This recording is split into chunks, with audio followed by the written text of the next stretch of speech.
Rufa May Quinto, napaka-unserious umano dahil sa kanyang mga funny remarks matapos sumuko sa NBI. Tila ba problema na lang ang sumuko sa comedian actress na si Rufa May Quinto dahil sa dami ng kinahaharap nitong problema ay nananatili siyang positibo at nananalaytay pa rin ang pagiging komedyante niya. Maraming netizen kasi ang tawang-tawa dahil sa mga nabulalas nito magmula nang sumuko siya sa National Bureau of Investigation. Yes, I surrender myself.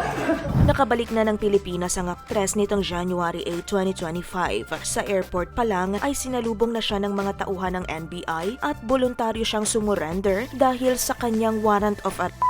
Nakatanggap ito ng arrest warrant makaraan pang taon dahil sa charge na 14 counts ng paglabag sa Section 8 ng Securities Regulation Code. Kada charge ay may bail na nagkakahalaga ng 126,000 pesos, kaya naman nagkakahalaga ng mahigit 1.7 million pesos ang piyansa ni Rufa. Pero sa paglapag niya pa lang sa Pilipinas mula sa Amerika, kinaaliwan na agad siya ng publiko. Sabi ng aktres, "Hi, welcome to me in the Philippines. Yes, I surrender myself." Naitanong ng reporter kung may plano ba siyang mag-counter charge. Sagot ni Rufa, "Pag-iisipan natin kung may isip pa ako after nito. Lahat haharapin, basta hinaharap. One by one, step by step."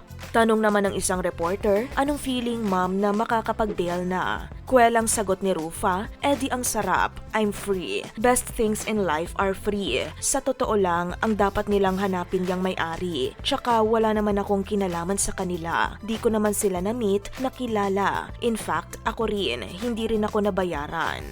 May kinalaman ito sa issue ng Dermacare o ang kaparehong kumpanya kung saan na-involve ang dating aktres at negosyanteng si Neri Miranda. Pero pagdating sa NBI office, nag-overnight pa ito sa opisina matapos siyang hindi makapagpiyansa kaagad. Muli na naman itong kinaaliwan ng mga netizens dahil sa umano'y napaka-unserious at funny remarks nito sa kabila ng legal issue na kinahaharap. Pahayag ni Rufa sa interview ng ABS-CBN News, "Ngayon wala tayong dapat ikatakot kasi kung tayo naman ay innocent at walang ginagawang masama, justice will prevail and justice to all mankind because I'm kind."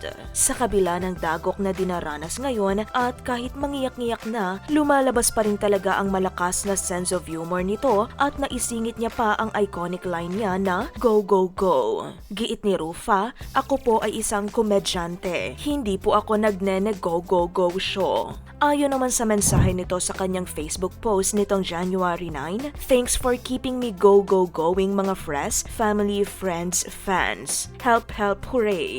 Samantala, narito ang komento ng ilang netizen. "Problema na talaga sumuko sa kanya. Laban lang Rufa, para hindi ka mabilang go, go, go. I aspire to be this unserious in life. Protect Rufa May at all cost. Let's go, go, go." Ano ang masasabi mo sa pagiging positibo sa buhay ni Rufa May Quinto?